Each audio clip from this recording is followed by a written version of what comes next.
جلسه معرفی دستیار ترید پول هوشمند خوش آمدید.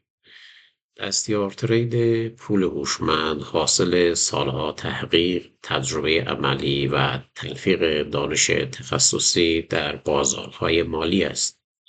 سامانه هوشمند که بر پایه پیشرفته ترین مفاهیم تحلیل تکنیکال، تحلیل فاندامنتال، تحلیل چند تایم فریمی و ساختار بازار، پرایس اکشن و سبک حرفه‌ای ICT طراحی و توسعه یافته است.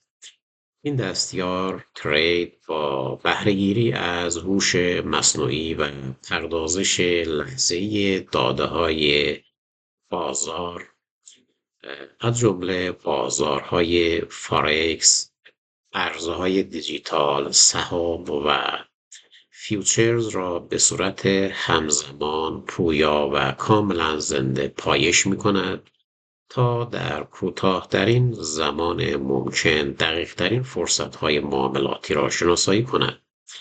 پس از ارزیابی جامع شرایط بازار و رعایت دقیق مدیریت سرمایه و مدیریت ریسک، این دستیار ترید هوشمند سیگنال‌های معاملاتی را در قالبی کاملا گرافیکی و جذاب و حرفه‌ای و کاربردی شامل نقطه ورود، حد ضرر و هدف اول یا تارگت اول و تارگت دوم را ارائه می‌دهد. نتیجه این فناوری کاهش زمان تحلیل از چندین ساعت به تنها چند دقیقه، افزایش سرعت تصمیم گیری، حذف احساسات و استرس از فرایند معامله‌گری و ایجاد محیطی امن، آرام و هدفمند برای معامله‌گران است تا بتوانند با اطمینان بیشتر، بالاتر و عملکردی حرفه‌ای‌تر در بازارهای مالی فعالیت کرده و مسیر موفقیت خود را هموار سازند.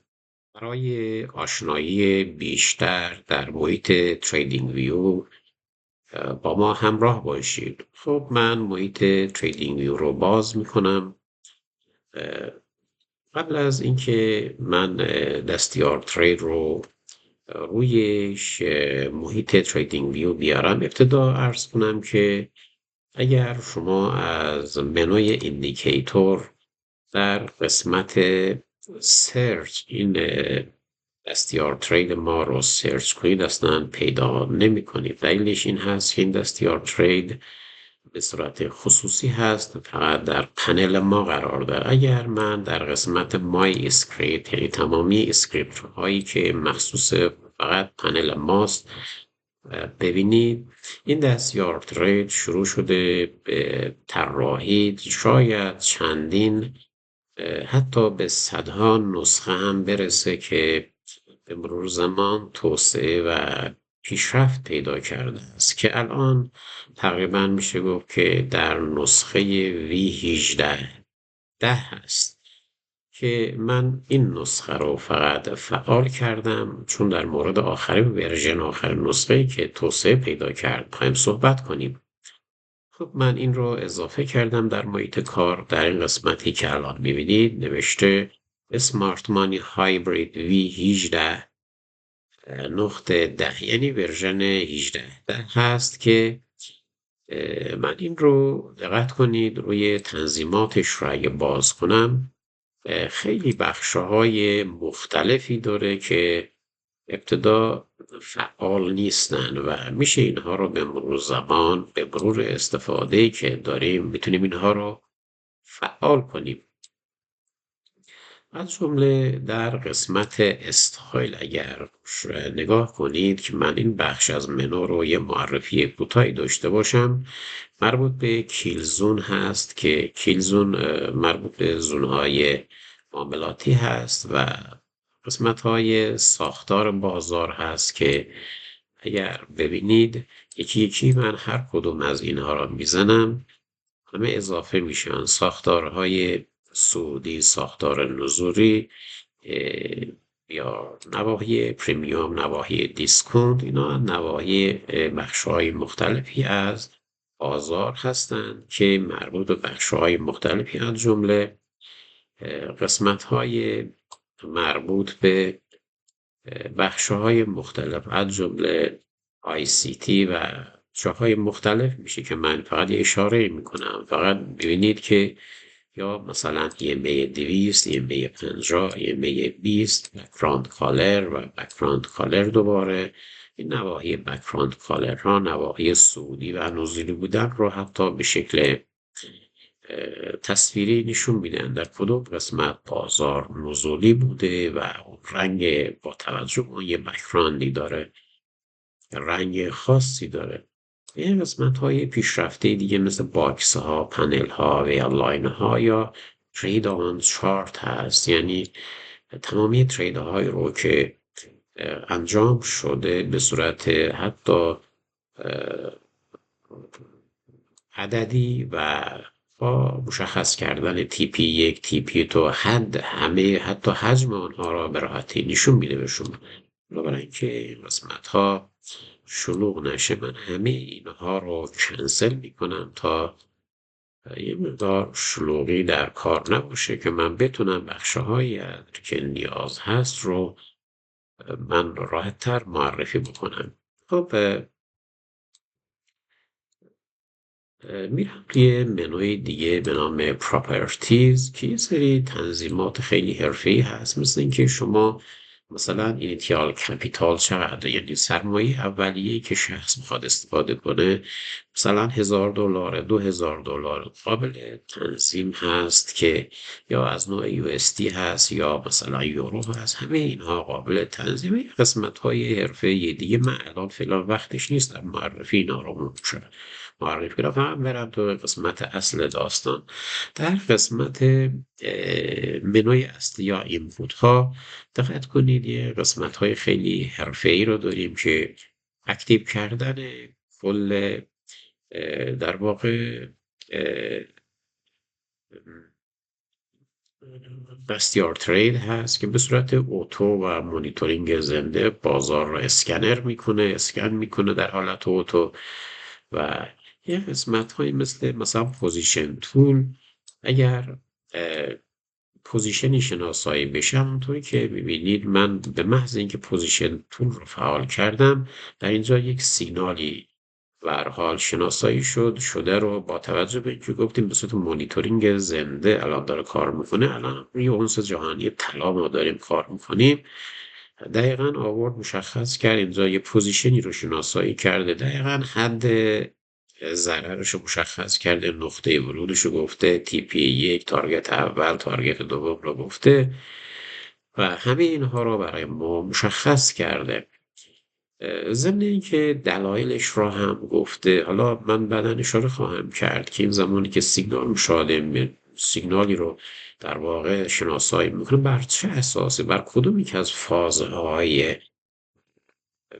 به هر حال مربوط به الگوریتم هست که کدومی که از بخش ها هست. همه اینها را میگه مثلا از نوع شورت، بعد از نوع زون ریسک آف بعدا خواهم مربوط به بخش فاندامنتال هست یا مالتی تایم فریم سیستم با یک امتیاز 65.4% در واقع شناسایی کرده، با 55% حداقلش بوده و در واقع نوعش رو نوشته از نوع کامدیتی یا گولد هست و تیپی یک، تیپی دو، حتی مقدار سایز لات رو و تاییدیه‌اش رو که در تایم فریم M1 هست مشخص. خیلی حرفه‌ای طراحی شده، کاملا همه چیز اتومات هست. در قسمت‌های بعدی ما میایم قسمت مثلا سیگنال هست، ایمرجنسی سیگنال هست که شما میخواید سیگنال سریع بگیرید، یا انتری گیت هست. مربوط به گیت ها رو بعدا صحبت خواهم کرد. الان اینجا نوشت گیت یک فعال هست و گیت فعال رو در یک تایم فریم این در واقع اوکی شده. این سیگنال در تایم فریم M1 هست و M5 و M15 هست. بعدا خیلی صحبت خواهیم کرد که اینها مربوط به این هست که بازار آیا با این دو تا تایم فریم همراه یا برخلاف جهت این هاست که میتونه سیگنال از دو لیمیت باشه یا مارکت باشه. بخش مهم، خیلی خیلی مهم دیگه ای که ما داریم قسمت مانیتورینگ زنده بازار، اسکنر تیبل هست که من اگه این اضافه کنم در بالا میبینید که خیلی حرفه‌ای بالا مشخص کرده مشخصات، مثلا این سیگنالی که الان شناسایی کرده امتیازش چند 4.5 هست و در واقع از نوع شورت هست و اومده حتی نوشته که نقطه اینتریش چنده، SLش چنده، TP1 TP2 و بخش هسته‌ای از نوع کورش رو مشخص کرده و چند تا از تایم فریم ها مثلا مالتی تایم فریم اینو بعدا اشاره میکنم و در این قسمت اومده گفته که مثلا تایم فریم هفتگی تا تایم فریم 5 داشون نوشته که من اینا رو در قسمت پایین استفاده خواهم کرد. یه سری اطلاعات خیلی حرفه‌ای که به صورت زنده و مونیتورینگ میکنه. مالتی تایم فریم تیبل هست که همانطوری که میبینید در قسمت مالتی تایم فریم تیبل در بالا نوشته گیت اوکی هست. گیت رو به عنوان یک دروازه در نظر بگیر، زمانی که اون دروازه سیگنال شناسایی میشه اون دروازه در واقع اوکی میکنه اون رو و در کنارش میگه که مثلا تایم فریم هفتگی چند درصد مثلا سودی یا نزولیه یا در وضعیت رنج قرار داره. الان تایم فریم هفتگی همینطور الان نزولی 85%، تایم فریم H4 85% نزولی، تایم فریم H1 85% و ورود به سیگنال در تایم فریم S1 تایید شده، در تایم فریم M15 هم تایید شده، در کنارش تیک خورده. M5 فعلا در وضعیت رنج قرار داره و M1 هم 64%، ولی اینجا سیگنال در اینجا نمیشه وارد شد. پس ببینید در پایین میاد دوباره مشخصات مثلا تایم فریم های هفتگی، روزانه، یک ساعت رو این رو مشخص میکنه و یه سری اطلاعاتی دقیقا به ما میگه که شما الان میخوای وارد میشی بهتر موقعیت تایم فریم M15 هست. پس میبینید خیلی حرفه‌ای میاد در 7 تا تایم فریم به صورت زنده در واقع بازار رو بررسی میکنه و مشخصاتی رو دقیقا مطرح میکنه که تحلیل چند تایم فریم یا مالتی تایم فریم سیستم رو دقیقا اینجا اجرا میکنه. اما قسمت مهم دیگه ای که هست بخش ICT تیبل هست. ICT ببینید که از مفاهیم خیلی پیشرفته بازارهای مالی هست که من اگر این رو فعال کنم و بیام پایین در قسمت جدول تیبل مالتی در واقع ICT فعال میشه، بعد بیام جدول ICT بخش های مختلفش رو فعال کنم و همزمان اون هم به صورت داینامیک بره. مثلا BOS مفاهیم خیلی مهمی هستن که اینها رو من بعدا در آموزش اصلی اینها رو معرفی کردم و اونجا به صورت دقیق خودش در واقع معرفی شد. همونطوری که میبینید به محض اینکه تیبل ICT فعال شد بخش‌های مهمی مثلا دقت کنید اومد نوشت مثلا PWL چیه یا مثلا در قسمت OTE سل ها هست و EQL ها هست. اینا رو همه رو به صورت حرفه‌ای اومد PDL یعنی چی، مثلا پوینت دیلی لو یعنی در روز قبل پایین ترین نقطه در اینجا بوده و بالاترین نقطه PDH اینجا بوده. دقیقا مشخص میکنه این نقطه هست که نقطه واقع احتمال بازگشت قیمتی هست که اینها مربوط به مفاهیم خیلی پیشرفته تحلیل ICT هست که اینها خودش یه دوره خیلی مفصلی هست، ولی میدونید که با یک مانیتورینگ زنده همین مفاهیم در جلوی چشم شما هست. اما مورد خیلی مهم دیگه‌ای که هست بخش فاندامنتال تیبل هست، جدول فاندامنتال هست. این جدول ببینید چیکار داره میکنه. این جدول به ما میگه که مثلا الان طلا در تایم فریم های هفتگی، روزانه و 4 ساعته در چه وضعی قرار داره. البته من این رو هنوز بخشهاش رو فعال نکردم، برم قسمتهاش رو فعال کنم تا نتیجهش رو ببینیم.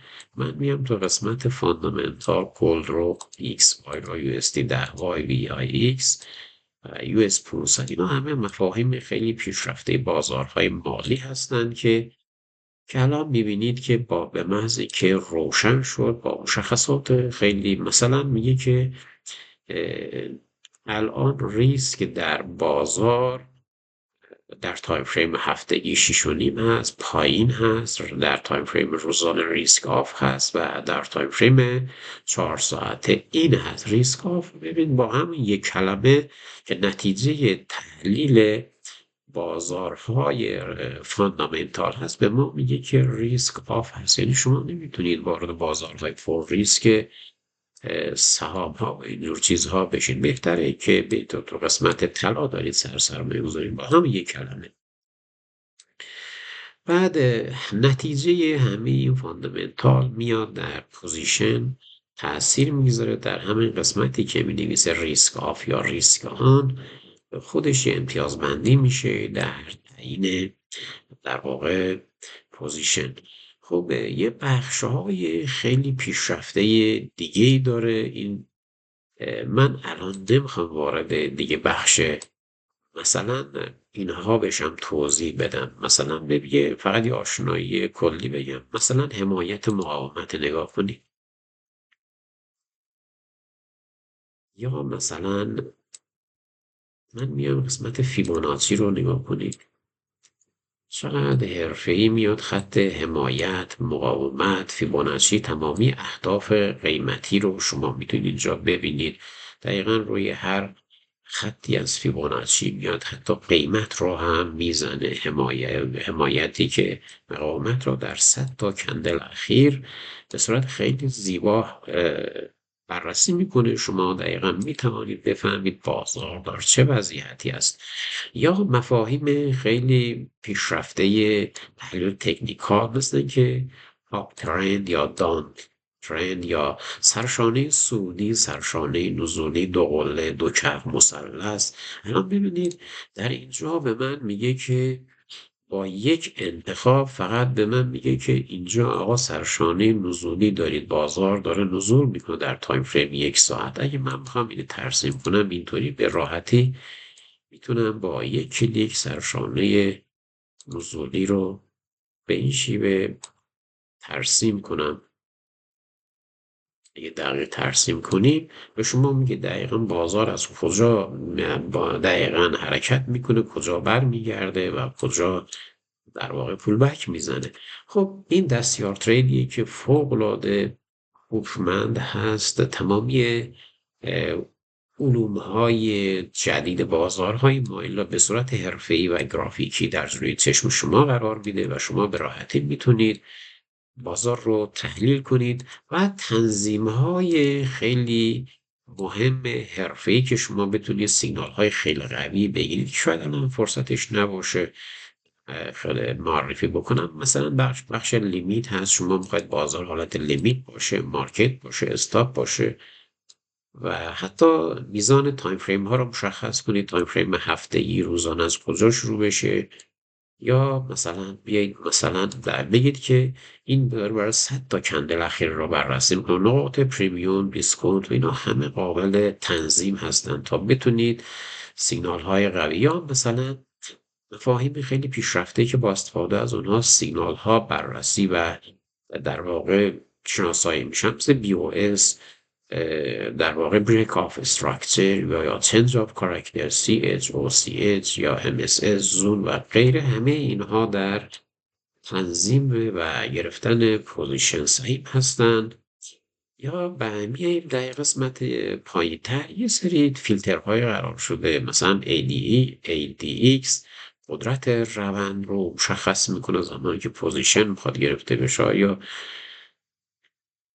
قدرت روند داره. یا بخش اخبار رو داریم به عنوان فیلتر قسمت مالتی تایم فریم ADX رو داریم، هماهنگی تایم فریم ها، آیا جهتشون با قدرت همراه هست یا حجم رو داریم که آیا بازار داره حرکت میکنه، آیا حجم تاییدش میکنه، EMA 200 الی آخر، یا بخش‌های خیلی مهمی که شما میتونید تنظیم کنید. میخواید سیگنال بگیرید که مثلا سیگنالتون هماهنگ، حتما باید تایم فریم هفتگی، روزانه، 4 ساعته با هم یکی باشن، یا میگید یکی نباشه، بستگی به درخواست شما، تنظیمات شما داره، یا S1 هم با اونها همراه باشه. و دایورجنس بازار رو مشخص میکنه، واگرایی همگرایی رو مشخص میکنه و خیلی تنظیمات حرفه‌ای دیگه‌ای که این دستیار ترید هوشمند که شما را قادر میکنه با استراتژی‌های متفاوتی وارد بازار بشید، یا اصلا هیچ استراتژی هم اگر نداری، تازه میخوای شروع کنی، فقط با آموزش شاید 1 ساعت 2 ساعت این دستیار ترید میتونی به عنوان یک معامله‌گر وارد بازارهای مالی بشی. خب امیدوارم این مدت کوتاه توانسته باشم یک معرفی از دستیار ترید پول هوشمند داشته باشیم. خدا نگهدار.